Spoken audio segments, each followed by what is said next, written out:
We're celebrating the ultimate entrepreneurial dream, building a company from the ground up and achieving a monumental exit. We're talking with Sejal Shah, the visionary behind TotalMed, a healthcare staffing powerhouse.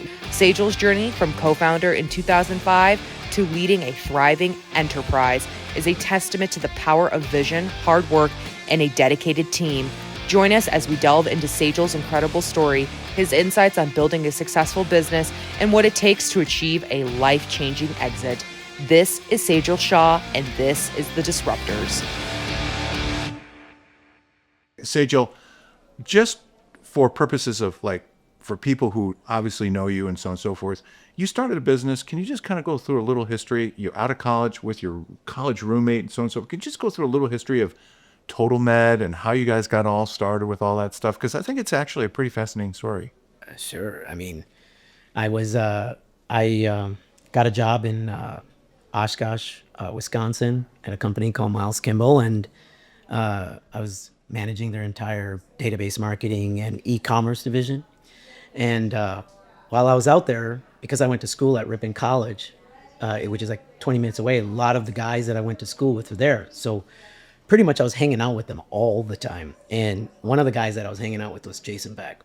So Who's here? Right. Who's Right. here. And so it was actually Jason Beck and John went, and we would hang out all the time and just go out and paint the town and just have a great time. And naturally, when Jason and I would be, a few drinks in, you start dreaming, right? You talk about what could be, and we should do something. We should do something. So you just, to interrupt, you just felt like being an entrepreneur was in your blood from day one. Because a lot of people don't do that. Yeah.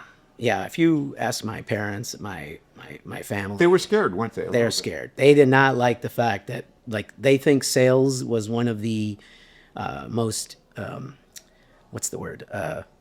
Not most unstable profession. Of course. And my parents came from India, so they're always looking for stability, income 100%. stability. I My wanna dad know was an what that engineer. feels Yes, Yeah, we've of talked course, about of it a ton. course. Yeah. So anything to do, my dad wanted me to be a doctor. Yeah. Couldn't do it. Oh, shocker. Same Yeah, with my parents. right. All Asian parents went doctors, and I was. We just would like, be awful doctors. awful. I would feel so sorry for the patients. I'd First be time- like, you're dying, and sorry. There's just literally nothing. Well, I kind of knew it was in my deal when the first time I had to cut an eyeball in high school, and Oh. we went, no, I'm out. Yeah. Not going to do this. Right. So then Compsci was the next thing, and so I was going to go down the Compsci major, but since I was a kid, I always gravitated towards sales type jobs. I started a little VCR business, repair business. So you got a manual, bought the kit, go around the neighborhood. VCR. Yeah. I don't know if kids even know what that is today. No. So just all these little gigs, and then I sold the paper at the Daily Herald. Started off in phones, telemarketing, then went to door-to-door sales, and then the guy was like, "Hey, you want to build a team?" So I'm in high school and I'm building a team of people to go sell the newspaper door to door, and I would train them and coach them through it. And so sales was kind of always the fun part. And it comes naturally to you. It was That's without question. You were always looking in terms of how do those outcomes look better in anything we talk about, even with your party and so on and so forth. It's in your blood for sure. Yeah, and I think there's always this inherent thing you control your own destiny, right? Like in sales, even the more you sell, the more you make, right? So that was always ingrained. That just felt like there was always upside. Whereas if you're in an hourly job, I always felt like I was capped. And so, just went to go to school for Compsci, and then quickly ended up pivoting into Econ. And my dad's like, "What are you gonna do with an Econ major now? I mean, what are you gonna do?" Right. It's like, "Well, I decided I changed my mind. I didn't want to be a Compsci major." And he's like, "No, I don't think it's that you changed your mind. I think you just went to the wrong school for Compsci." And I was like, "Yeah," and that was his take. But I got to tell you something. And I was just talking to my buddy about this the other day. I was like, out of all the things, right? He never said, "No, you can't go to Ripon." No, you can't go to this. So he was always supportive, but he would question your decisions, and make sure those decisions were yours. Right. That's the weird great. part. That's the weird that's part. cool. It's hard to comprehend as a parent now how he could have just said no. And you're not going here. This is what you're going to do. You're my kid. And so And think about the risk he thought you were taking relative to that decision. scared the crap out of him. And so that takes a lot of composure. Yeah. Yeah, that's pretty intense. So like now my oldest is going to be going off to college next year. And I purposely had to tell myself, Chill. Yeah. don't push, let him, just like my dad had given me those options, even though he like did everything he could to convince me otherwise, but he never said no. So I just tried to do the same for him. But I'm actually taking even more of a chill approach with my kids because, I'm fortunate. Like, they're amazing kids. Yeah, terrific children. They're driven. They have integrity. And, for the most part, they're very respectful. And they're also very close. Yeah. Yeah. They like each other's company. They do. When we fast forward, the way I got to know Sejal is obviously through the business. Yeah. And then we became fast friends, and I consider you actually one of my closest friends. But you went through a large transition. Maybe for your children down the road when they watch this video or whatever the case may be, you went through a lot of emotions through that. Was it difficult for you to let go of the business and sell it? And how do you feel about it now versus back then? And how do you think about, for your own children, how you're going to pass on the legacy to them, not just financially, but, not but kind of more emotionally, because when you own the business, you're all in, and now that you've kind of, I'd love to hear that journey a little bit. Yeah. So, when Jason and I, like I said, we were dreaming at the bar, figuring out we're going to do this, we knew we could do something. We knew there was talent here. And so we jumped in. We jumped all in. And so for 16, 17 years, we were out there grinding. But it was all based on us finding great people, putting them in positions to succeed, letting go, not micromanaging, but letting go and just being there more as supporters. And by the way, he was better at it than me. I was a micromanager. I was the guy that was every sale counted, and I was knee deep in it. And he was the guy. He was like he used to laugh. His joke would always be, "Yeah, I'm your interpreter. I'm the guy that keeps all the trains on the tracks, and I have to constantly interpret what you're trying to say to them, and back and forth." But the best part about it was we were just a good yin and yang. I think so. Yeah. And so as you're going through this, we've got our key leaders, our top guys have been here since the beginning. They have owned their roles and responsibilities. It's never been about me saying this is what you should do. They treat it like it's their business. Yeah. And they do. Yeah. And then they own it and they crush it. And they're going to make mistakes. We all do. And it's just learning from them and hopefully do not they making miss the same you? mistakes. You sold the business. Do they miss you? Do you miss them? Well, I'm still there. I'm still involved. Right. Yeah. But I mean, that day to day, you're still that engaged? Yeah. Okay. I mean, but 18 years later, it's not like they got it. They know what they need to do. Right. They're almost like get out of the way. Get out of the way. Right, That's right. literally what that's get out of the way. We got this, and you're just creating more anxiety and more, issues. And so my biggest thing that I've been working on for the last 5 years was letting go, trusting them, just every so often, let's talk, let's ideate, let's see if there's a different way to solve the problem, but they're just solid, right? So put that aside, we do a deal, right? And frankly speaking, I've been in the business for 18 years. We sold about a year and a half ago. Correct. Well, they were in the business that long too. So this would mean a lot for them because we gave a percentage of the company to all of the key people as well.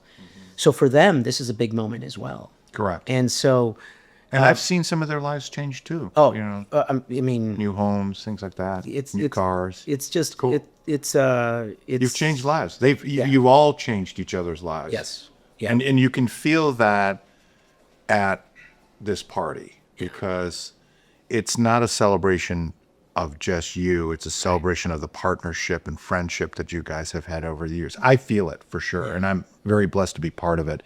I know I was the number one guest actually asked, but no, kidding. But I mean, I feel everyone feels very special to be part of that. And I think it's great. And you have quite a lineup.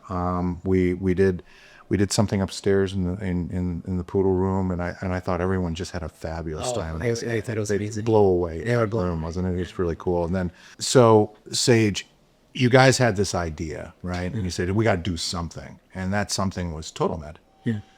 Kind of, guide me through, or what is TotalMed? How did you come up with the idea? What they do? Yeah. Just a little bit of that journey, so that, for people who witness this small interview, your family, friends, and so on and so forth, and just kind of meander in that river with me for a little bit. Yeah. So you started this company. It's called TotalMed. What is Yeah. TotalMed? Let's just start there. So it's a healthcare staffing company, and then later we evolved into a workforce solutions company, and within the healthcare space. And why did you feel that was important? Well, Jason had a staffing background, and he's like, I don't want to go into IT. I don't want to go into commercial. So we're sitting there, and I'm like, well, let's go into healthcare. People are always getting sick. Is that literally how simple boomers. it was? It was that simple. There was no data. There was just like, let's just There go was to no healthcare. data. No, it was just two guys saying, we can hustle harder and faster than everybody. Let's provide the best customer service, and let's figure it out. So literally we said, let's go into healthcare, baby boomers, you see all the trends, the shortages. It wasn't like this big data analysis. Seriously, it was just, let's give it a shot. And Jason, started out in Appleton, Wisconsin, just started pounding the phones, calling the hospitals. Things to say. So you started cold calling. You started getting accounts. Yeah, he just started getting accounts. And, it was tough. I had to bootstrap all of this. Like, I didn't have any kind of funding or anything like that. And banks, if you think about when we started, it was 2007. Yeah. So the whole crash, banks weren't lending. So I just had to find ways to borrow money, get money, credit card debt. I mean, I was $500,000 to $1 million in the hole. And it was all on everything from credit cards to all the debt. My houses were all mortgaged out, but I never let anybody know because I didn't want them to worry about that. Yeah. I wanted them to be focused on the business and just the task at hand. So I came on board. Jason, we were, he was getting the recs, but we were struggling filling him. Devin was born March 3rd, 2007. And I'm sitting in the hospital, and I had some time off. So I just was cold calling there, looking to help him recruit. And we finally had a conversation, and I said, okay, dude, I think it's just, we're not finding the right people to help fill this. And he's like, well, quit talking from the cheap seats. Why don't you get on board then? And so we talked about it. And I said, all right, if I'm coming on board, then let's just be on the same page. There's one main chief in the kitchen. Like, I'm the CEO, and it goes my way. He's like, done. And that was it. We never looked back. We just fired ahead. We started filling recs, started bringing in cash. And as you're growing your business, in the nature of our business, you need cash for payroll purposes. Like, you have to flow cash for 60 days. And that gets tough as you're growing, as it's hard to get money. So it took a while. I can't even tell you, just credit cards. Back in the day with the credit cards, I know that it was that you could do these 0 or 2%, right. And then you have can to roll float and roll. Right. So every time and you we'll said get another credit yeah. card and then change the balance. Exactly. I was every an expert time, in that. That's exactly. And then they kept giving you bigger amounts. And right. so I was, and I remember, insane. Yeah, it was insane. But I remember thinking, worst case, if this doesn't work, I'm talented enough to go get a job and pay all this off. It'll take me time, but I'll do it. It is what it is. But this is the stat. We got to go for it. And so we just jumped all in. And so now what happened is, as we're growing, as we're filling these recs, we have to start hiring people. And that was the hard part, is finding people who are as driven as you. Mm-hmm. And that's the hard part. So that sometimes is also the costly part, because how many people do you have to go through to find that person? It's very difficult. Yes, but when you find those people, you got to lock and load. Yeah, and Jason had this amazing network of people locally that had built a relationship that he figured out were very driven. The Dave Barses, the Chad Schulers, the Abby Dions. And you can see it in their eyes even today. It's their business. It's their business. It's their business. They're so passionate about it. They're passionate about it. 100%. They go above and beyond in every aspect of their roles and responsibilities. No. So They take it personally. When It's personal. No, I get that. It's personal. I've seen it. I've own witnessed it. Yep. And then they built teams under them of the same mindset. So the hardest part was getting your head wrapped around how to scale. So our business is people driven and sales driven. So you're hiring recruiters, you're hiring salespeople. And I think one of the toughest parts when building this business is people tend to be too conservative.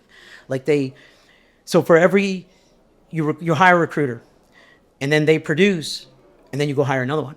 But if that person doesn't produce, then you have to let that person go and start over training someone new. That's hard. So now you're 6 months behind from Yeah. where you were because you expected So them you to be really somewhere. have to be right. Or Or you're really you take everything and roll it back in. right. So what we did was we would hire 3, knowing that one would make it out of the 3. And if the second made it, that was gravy. And the third made it, I mean, that's like a unicorn, right? Right. So we would actually invest twice as much, 3 times as much to cover that opportunity. And that's how we did it. And so that was one aspect of it.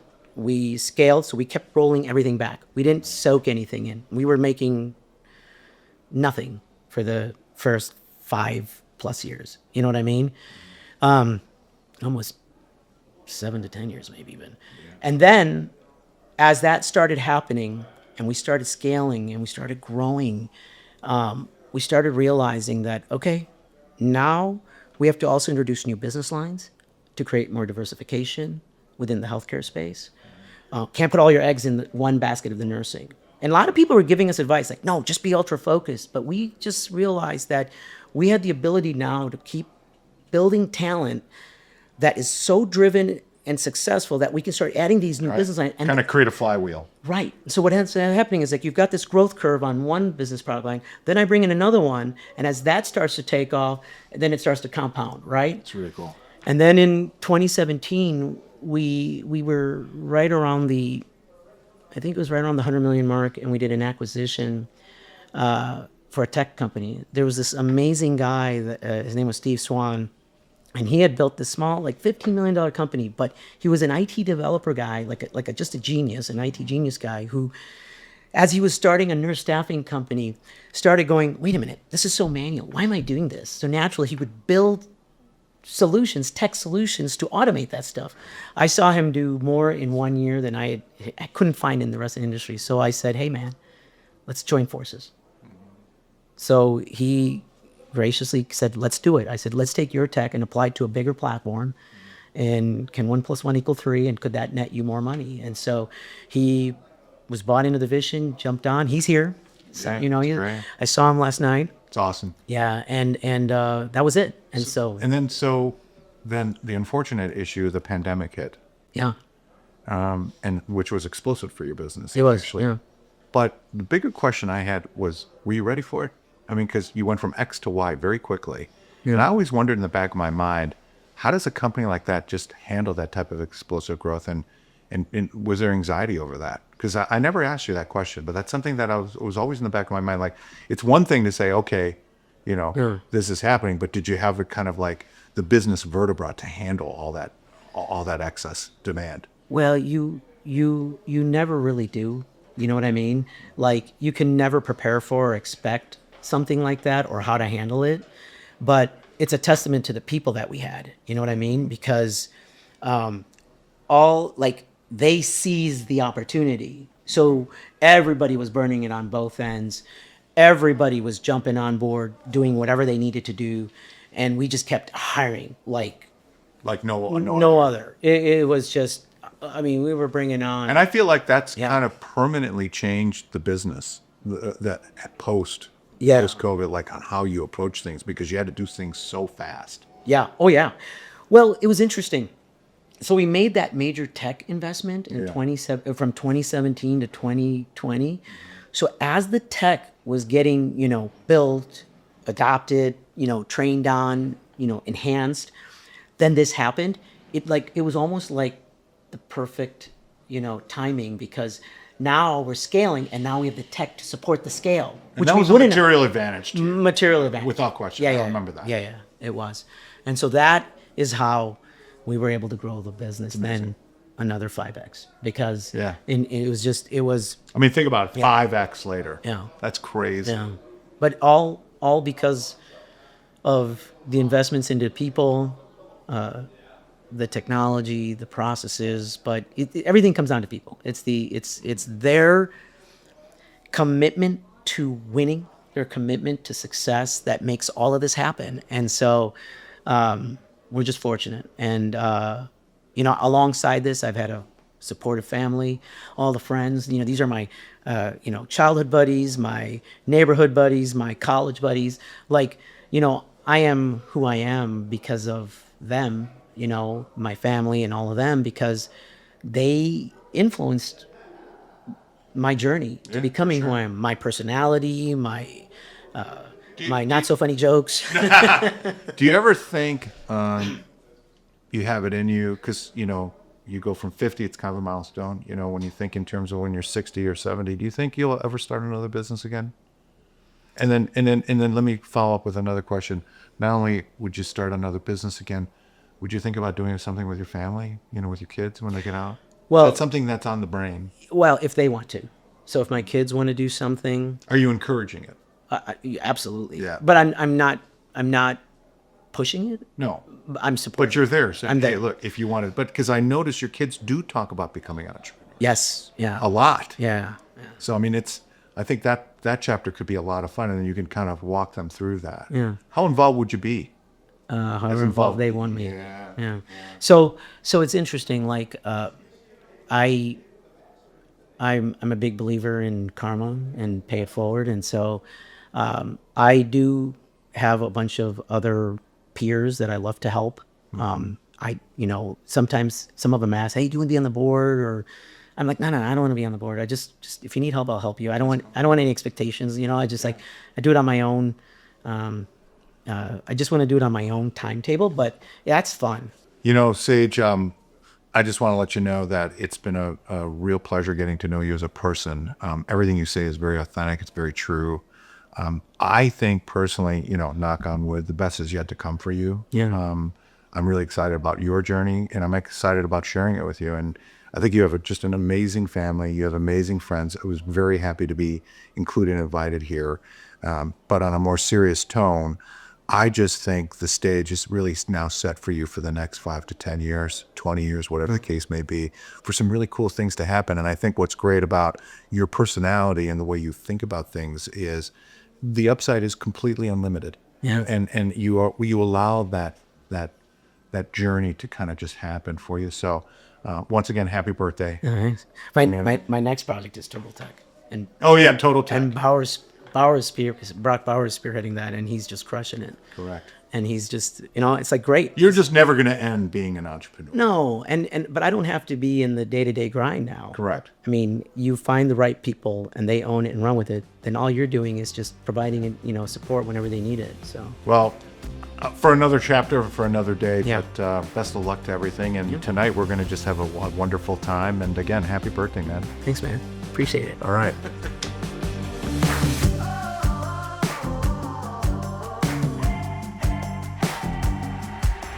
The Disruptors from the Fontainebleau Las Vegas Resort.